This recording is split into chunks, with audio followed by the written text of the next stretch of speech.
माघी पौर्णिमेच्या निमित्तानं प्रयागराज येथे भक्तांची गंगा स्नानासाठी मोठी गर्दी। त्रिवेणी संगमावरती कोट्यवधी भाविक दाखल। स्वतः मुख्यमंत्री योगी आदित्यनाथ पहाटेपासून कंट्रोल रूममध्ये।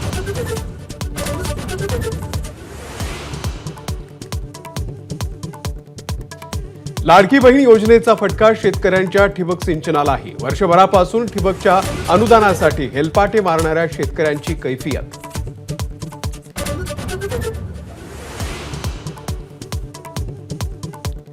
लाडकी बहीण योजनेमुळे महात्मा फुले जन आरोग्य योजनेलाही फटका बसल्याचं उघड।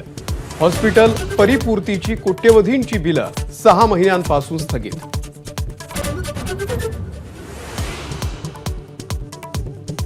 ओएसडी पीए नेमण्यासंदर्भात मुख्यमंत्र्यांची रोखठोक भूमिका। काही ओएसडींचे दलालांशी संबंध। शिवसेनेच्या मंत्र्यांना देवेंद्र फडणवीसांचं स्पष्ट उत्तर। काही नियुक्त्यांना मात्र मंजुरी।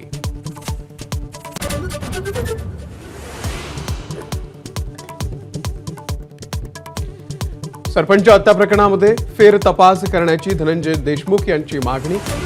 आरोपीचे नवे सीसीटीव्ही फुटेज समोर आल्यानंतर धनंजय देशमुख यांची पहिली प्रतिक्रिया।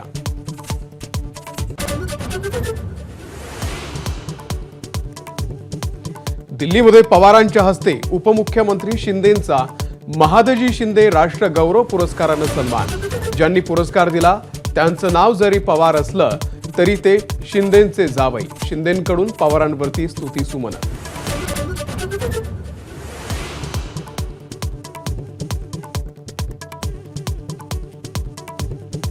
जाण्याच्या तयारीत असलेल्यांच्या भावना समजून घ्याव्या। प्रमुख नेत्यांच्या भूमिकेशी पक्षप्रमुख उद्धव ठाकरे सहमत असल्याची माहिती। गळती थांबणार का? ठाकरेंच्या शिवसेनेत उत्सुकता।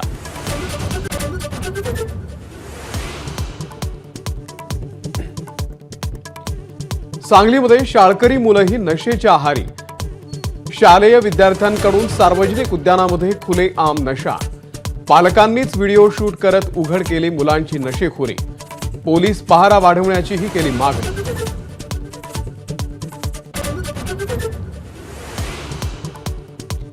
माघी गणेश विसर्जनाचा वाद तोडग्याच्या अभावी चिघळला। चारकोपच्या राजानंतर कांदिवलीच्या श्री गणेश मूर्तीचं विसर्जन करण्याचा मंडळाचा निर्णय। मिरवणुकीनंतर पुन्हा मूर्ती मंडपात।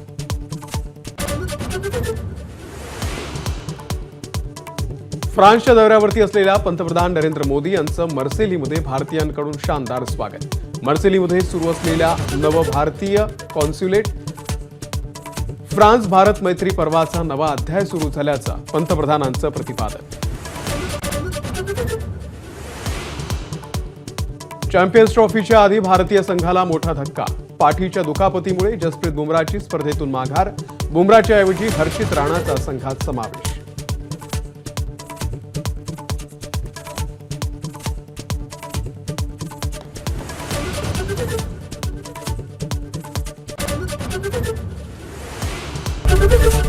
एबीपी माझा, उघडा डोळे बघा नीट।